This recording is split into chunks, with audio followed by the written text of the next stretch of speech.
নমস্কাৰ। যোৰহাটত উপস্থিত হৈছে নৱনিৰ্বাচিত কংগ্ৰেছৰ সভাপতি গৌৰৱ গগৈ। হয়, আপোনালোকক আমি দৃশ্য দেখাম। এয়া চাওক, অসম প্ৰদেশ কংগ্ৰেছৰ নৱনিৰ্বাচিত সভাপতি গৌৰৱ গগৈ।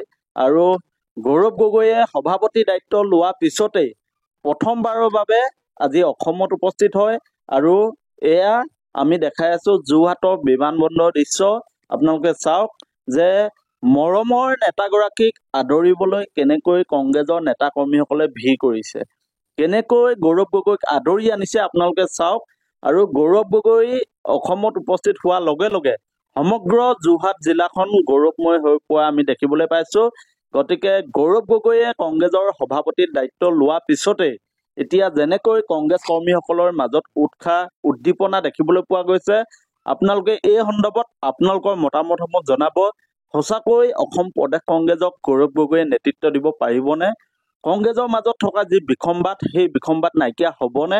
কংগ্ৰেছে নতুন ৰূপত অসমৰ যি সমস্যা, এই সমস্যাবোৰক শক্তিশালী ৰূপত উপস্থাপন কৰি বিজেপিৰ বিৰুদ্ধে প্ৰত্যাহ্বানমূলক যি তেখেতলোকৰ ৰাজনীতি, সেই ৰাজনীতি আগুৱাই নিব পাৰিবনে?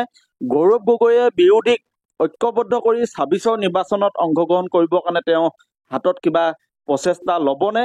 ইয়াক লৈ প্ৰশ্ন উঠিছে। আৰু এই প্ৰশ্নবোৰ অৱকাশ থকাৰ মাজতে আমি দেখিবলৈ পাইছো আজি প্ৰথমবাৰৰ বাবে অসম প্ৰদেশ কংগ্ৰেছৰ সভাপতি, নৱনিৰ্বাচিত সভাপতি গৌৰৱ গগৈ আজি যোৰহাটত উপস্থিত হয়। আৰু এয়া যোৰহাটৰ দৃশ্য আপোনালোকক দেখাই আছো। আপোনালোকে আপোনালোকৰ মতামতসমূহ জনাব। সঁচাকৈ হিমন্ত বিশ্ব শৰ্মা ডাঙৰীয়াৰ চৰকাৰখনত যি দুৰ্নীতি, যি ভ্ৰষ্টাচাৰ, ইয়াৰ বিৰুদ্ধে গৌৰৱ গগৈয়ে নেতৃত্ব ল'ব পাৰিবনে? আৰু বিৰোধীক ঐক্যবদ্ধ কৰি ২৬ৰ বাবে সুকীয়া ৰণনীতি তৈয়াৰ কৰিব পাৰিবনে? আপোনালোকৰ দৃষ্টিভংগী, আপোনালোকৰ মতামতসমূহ আমাৰ কমেণ্ট বক্সত আহি আপোনালোকে জনাওক।